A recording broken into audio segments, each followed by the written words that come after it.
They called him the Farmer King, but he was more than a name. He planted trees that would outlive his time. He wrote laws that would outlast his crown. He sang verses while shaping a kingdom. In an age of steel, he ruled with silence, vision, and the long patience of one who builds for tomorrow. Born in 1261 in Lisbon, son of King Afonso III, the king who studied in Bologna, where law shaped his mind and reason shaped his rule, who believed in the power of knowledge. From early on, Afonso shaped his son not for power alone, but for thought. Dom Dinis received one of the most advanced educations in medieval Europe. His tutors included Father Aymeric de Ebrard, a Frenchman versed in science, and Domingos Hardo, a theologian trained in Paris, future Bishop of Lisbon, a man of letters, and the king's own chaplain. He grew up among books, maps, and music, studied Latin, law, history, science, and song. He learned the world before ruling it. He rose to the throne in 1279. Portugal was young, unsteady, its power divided between the sword and the cross. Dom Dinis didn't raise his voice, he legislated. He created royal courts, ordered land surveys, organized the kingdom's revenues, and began shaping the machinery of the state. He issued laws on patronage and legal jurisdiction, limiting the church's control and reaffirming royal authority. The law of appeal and the law of execution ensured that justice was no longer a privilege, but a right.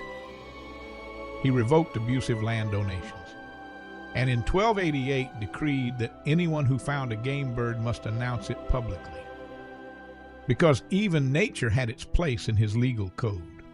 His economic policy was also written in laws. He created tax-free fairs, strengthened foreign trade, encouraged fishing and mining, and gave Portugal its first organized network of merchants and markets. Dom Dinis was a legislator of the fields and the markets, of the forest and the cities, of the language and the realm. And in 1290, within the founding of the Studium Generale of Lisbon, he issued a royal decree: let justice be written in the language of the people. It was the people's language. Now it was the language of the law. For Dom Dinis, to rule was to shape what comes next. With words, with laws, with trees. The land was his map, and the people his purpose. He distributed land to those willing to cultivate it, founded towns, transformed crossroads into villages of trade. He gave life to the countryside, and made Portugal not just a kingdom, but a fertile field of opportunity. He wasn't only king of castles.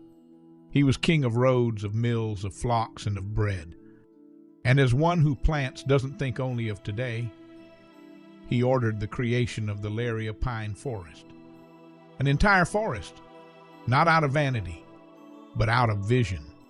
Wood for ships that did not yet exist. Shade for a future he could already foresee. Dom Dinis didn't rule only over men. He ruled over the land, over the water, over time itself, and his people saw it. That's why they called him the Farmer King. Ruling the land was no longer enough.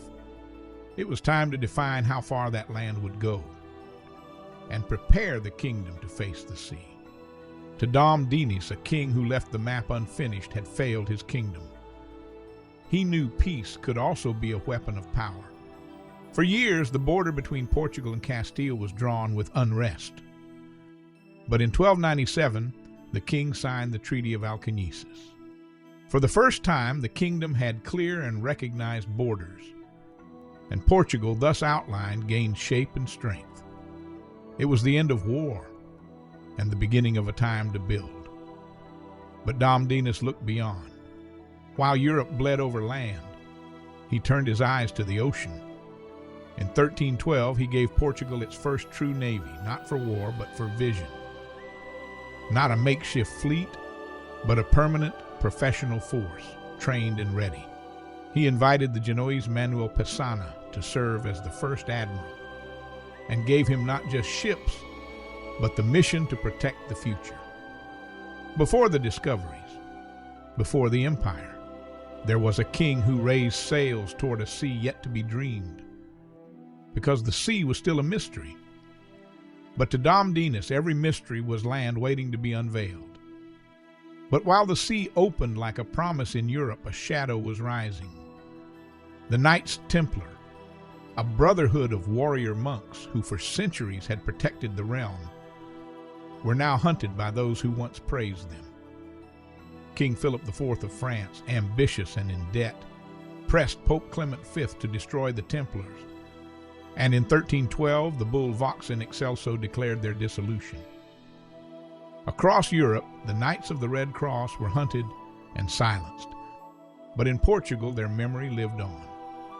Dom Dinis saw in them not heresy but heritage. They had helped forge the kingdom itself, and now many had found shelter beneath its banner. And perhaps more than anyone, he understood that behind that cross there was knowledge. Maybe Dom Dinis foresaw the Templars' fate and prepared the ground before the storm arrived. He couldn't keep the name. He couldn't confront Rome, but he could outmaneuver destruction with brilliance. Anticipating the tide, Dom Dinis turned to Rome. In 1319, Pope John XII issued the bull Ad Ex Quibus, authorizing the creation of a new order in Portugal to rise from the ashes of the temple, the Order of Christ. A different cross, a different name, but the same men and the same castles. The bull decreed that the Templar estates in Portugal would not be given to the Hospitallers, as the Holy See demanded, but instead they passed to a new order, born in Portugal under royal protection. It was a masterstroke, a silent and effective maneuver. Dom Dinis did not defy the Pope, he convinced him. He did not impose, he negotiated. And in doing so, he saved a military and spiritual structure of immense value. What Europe destroyed, Portugal protected. And what seemed like the end became in Portugal a new beginning. Dom Dinis was not just a king. He was a poet. He wrote songs of friendship, love, and satire. He joined in poetic contests, and he presided over his realm with the same art with which he rhymed a verse. In a Europe of warrior kings, there was one who wrote with feathers, and with feathers he founded schools. Culture was not decoration. It was politics. It was identity. A school of thought rose in Lisbon, founded by his hand in 1290, the seed from which Coimbra's University would blossom, because he knew that knowledge was no luxury. It was the foundation of power. And while many kings left behind castles, he left schools. He left verses. He left a language that grew like a tree. By the end of his life, the kingdom was already shaped. But tension, like roots, also grows in silence. In his final years, Dom Dinis stood against someone he never expected. His own son, Afonso, who would one day become king, who rose in rebellion against his father's rule. The conflict nearly turned to open war. And at Alvalade, father and son stood face to face with armies behind them. Portugal nearly wounded itself. But instead of blood, there was prayer. Queen Isabel, his wife and Afonso's mother, stepped between the two.